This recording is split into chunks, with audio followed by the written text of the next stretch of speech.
धर्मदेव महोदय, आपने बात की कि मन कर्म वचन से जब भी गुरु का संग किया जाए तभी ब्राह्मी स्थिति प्राप्त होती है। तो मन कर्म और वचन से गुरु की सेवा किस प्रकार से कर सकते हैं?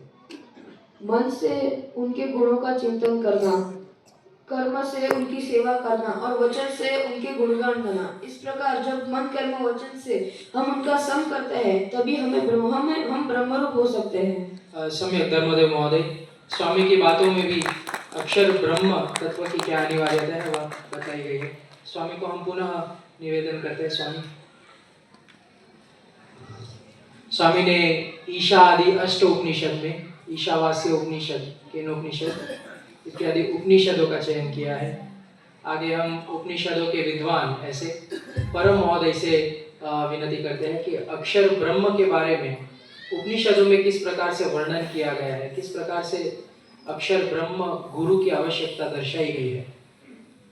केन उपनिषद में प्रतिबोध विदितम इन शब्दों से गुरु ने जो उपदेश किया है उससे हमें गुरु की आवश्यकता क्या है उसका पता चलता है।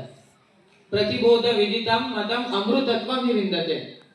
प्रतिबोध विदितम अर्थात प्रतिबुध्यते नायते ब्रह्म स्वरूप गुरोः सकाशात् परमात्मा स्वरूपादि अनेन इति प्रतिबोधः। तथा ही परमात्मा स्वरूप निश्चयाय शिष्येन जिज्ञासिते तम प्रति ब्रह्म रूपेण गुरुणा दीयमान उपदेश एव प्रतिबोधः तेन विदितम इति प्रतिबोध विदितम। तथा च ब्रह्म स्वरूप गुरु उपदेशेन परमात्मा स्वरूपम विदितम चेत तदा एव तत् परमात्मा स्वरूपम ज्ञातम मोक्ष स्थितिम मोक्ष पदम च प्राप्तम इति अर्थः। इसका अर्थ यह है कि अक्षर ब्रह्म स्वरूप गुरु ही हमें परमात्मा के सच्चे स्वरूप का ज्ञान करवाते हैं और दिव्य अक्षरधाम की प्राप्ति करवाते हैं। सम्यक परम महोदय, तत्र प्रतिबोध विदितं मतं तत्र प्रश्नः एवं जायते यत् एकस्मिन्नेव वाक्ये वा एकस्मिन्नेव शब्दे कदाचित् प्रतिबोध इत्यस्य शब्दस्य यदि अर्थः वक्तुं शक्यते चेत्। प्रतिबोध यह शब्द का अर्थ होता है कि प्रगट अक्षर ब्रह्म स्वरूप गुरु के द्वारा दिया गया उपदेश। सम्यक, तत्र एवमपि लिखितं यत् प्रतिबोध विदितं मतम् अमृतत्वं हि विन्दते। अमृतत्वं नाम किम्? अमृतत्वम अर्थात कि परम पद यानी कि अक्षरधाम। कया रीत्या अमृतत्वेन अक्षरधाम्नः ग्रहणं कृतं तदपि प्रश्नः। अमृतत्वम इस शब्द से अक्षरधाम में लेना है क्योंकि एक बार हमने मोक्ष स्थिति या मोक्ष पद को प्राप्त कर लिया उसके बाद हमारे मुक्ति अवस्था वापस जाती नहीं है, यानी हमारा पुनर्जन्म वापस से नहीं होता, हम सदैव अक्षरधाम में ही रहते हैं। इसलिए अक्षरधाम को ही अमृतत्वम इस शब्द से कहा। सम्यक, परम महोदयेन स्फुटतया उद्घाटितं यद् अमृतत्व शब्द से अक्षरधाम का ग्रहण करना चाहिए, ब्राह्मी स्थिति का ग्रहण करना चाहिए। क्यों? क्योंकि अक्षरधाम में जब पहुंच जाता है कोई मुक्त तब उसके लिए कहा जाता है कि यद् गत्वा न निवर्तन्ते तद् धाम परमं मम, यस्मिन् गत्वा न निवर्तन्ते तद् धाम परमं मम। इस इत्यादि कई सारे वचनों से यह श्रुत होता है कि जब कोई मुक्त अक्षरधाम में पहुंच जाता है फिर वहां से वापस नहीं आता। इसलिए अमृत शब्द से मुक्त की गणना की गई है और अमृतत्व नाम अक्षरधाम का ग्रहण उधर किया गया है। सम्यक परम महोदय, आगे पुनः हम स्वामी से निवेदित करते हैं कि स्वामी ने सत्संग दीक्षा का चयन किया है। सत्संग दीक्षा के मन्य हम यहाँ पर कुछ बालक भी उपस्थित है, तो यदि उनको भी कोई प्रश्न का जवाब उत्तर आता हो तो वे भी इसमें भाग ले सकते हैं। सत्संग दीक्षा में अक्षर ब्रह्म गुरु की क्या आवश्यकता दिखाई गई है? सत्संग दीक्षा ग्रंथ में भी अक्षर ब्रह्म गुरु की अनिवार्यता हमें देखने को मिलती है।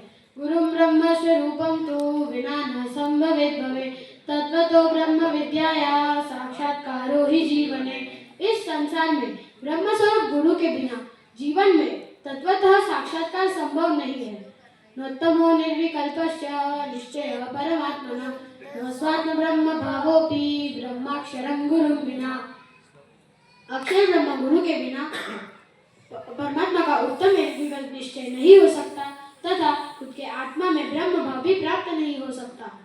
नैवापि तत्वतो भक्ति परमानंद प्रापणम नापि त्रिविध तापानां नाशो ब्रह्म गुरुं विना। अक्षर ब्रह्म गुरु के बिना यथार्थ भक्ति भी नहीं होती, परम आनंद की प्राप्ति भी नहीं होती तथा त्रिविध ताप का नाश भी नहीं होता।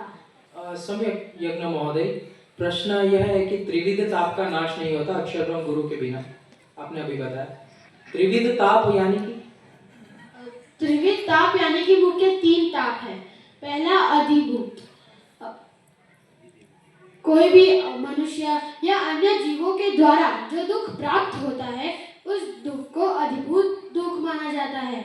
दूसरा है अधिदैव, देवों या प्रकृति के द्वारा उत्पन्न होने वाले दुख जैसे कि भूकंप आना, बाढ़ आना और कई अन्य प्राकृतिक आपत्तियां आना। और तीसरा है आध्यात्मिक, प्रकृति वासना, प्रकृति और स्वभाव के कारण जो दुख उत्पन्न होता है उस दुख को आध्यात्मिक दुख माना जाता है। सम्यक यज्ञ महोदय, आपने बताया कि नोत्तमो निर्विकल्पश्च निश्चय परमात्मना, यानी कि अक्षर ब्रह्म के बिना, अक्षर ब्रह्म गुरु के बिना निर्विकल्प निश्चय भी नहीं हो सकता। तो यह निर्विकल्प निश्चय क्या है? उत्तम निर्विकल्प निश्चय, यह उत्तम निर्विकल्प निश्चय यानी कि ब्रह्म पर ब्रह्म को उत्तम निर्विकल्प निश्चय यानी कि ब्रह्म पर ब्रह्म का विकल्प रहित निश्चय। वचनामृत बागे के अनुसार खुद को ही ब्रह्म मानकर, अक्षर मानकर पर ब्रह्म की सेवा करना, यही उत्तम निर्विकल्प निश्चय है। सम्यक। यहाँ पर इतिहास का भी हम पुनः स्मरण करते हैं कि जब भी भगत जी महाराज शास्त्री जी महाराज को प्रथम वक्त मिले थे, तभी उन्होंने लोया बार जो इन्होंने अभी उल्लेख किया वही वचनामृत शास्त्री जी महाराज को समझाया था और उससे ही शास्त्री जी महाराज को निश्चय हुआ था। तो यह लोया बार इसमें उत्तम निर्विकल्प निश्चय की बात आती है। आगे हम स्वामी से पुनः निवेदन करते हैं कि स्वामी ने सिद्धांत कारिका का चयन किया है और हम यहाँ पर सिद्धांत कारिका के विद्वान ऐसे रेयांश महोदय से निवेदन करते हैं कि अक्षर ब्रह्म गुरु की महिमा का वर्णन सिद्धांत कारिका में कैसे किया गया है। अक्षर ब्रह्म गुरु की महिमा कारिका में भी की गई है। ब्रह्म स्थितिर्यत सिद्धेत् प्राकट्य परब्रह्मण ब्रह्माक्षरम गुरु वंदे साक्षात सिद्धांत रूपेणम। और ये अक्षर ब्रह्म हम मुमुक्षु के लिए आदर्श रूप है। ब्रह्म मानव रूपेण जायता इति बुध्यते आदर्शं मुमुक्षूणां जीवनवर्धनादिषु। और यह अक्षर ब्रह्म गुरु का संग करने से हमें परमात्मा का निश्चय भी होता है, अर्थात हमें मोक्ष की प्राप्ति होती है। महात्म्य सहित सम्यक निश्चय परमात्मना मोक्ष सर्वार्थ सिद्धि अक्षर ब्रह्म संगतः। और अधिकतर महिमा कहते हुए कारिका कहती है कि ब्रह्माप्ति सिद्धि उक्ताय ब्रह्म भूयज्ञ संयुता भजने ब्रह्म रूपत्वात् अनिवार्यं प्रकीर्तितम्। आपने बात की कि नोत्तम आदर्शम तन्मुमुक्षुणाम जीवन वर्तनादिषु, अर्थात अक्षर ब्रह्म जो है वह आदर्श है। तो वह आदर्श किस प्रकार से है? अगर किसी भी व्यक्ति को परमात्मा की निर्विघ्न भक्ति करनी है तो उसे अक्षर ब्रह्म को ही अपना आदर्श बनाना चाहिए। अगर लौकिक रूप से देखें तो किसी क्रिकेटर को श्रेष्ठ क्रिकेटर बनना हो तो किसी श्रेष्ठ क्रिकेटर को ही अपना आदर्श बनाता है। और चिकित्सक में भी देखें तो किसी को श्रेष्ठ चिकित्सक बनना है तो वह किसी और दूसरे श्रेष्ठ चिकित्सक को ही अपना आदर्श बनाता है। वैसे ही हमें अगर परमात्मा की निर्विघ्न भक्ति करनी है तो हमें भी अक्षर ब्रह्म गुरु को ही हमारा जो आदर्श बनाना चाहिए। सम्यक रेयांश महोदय,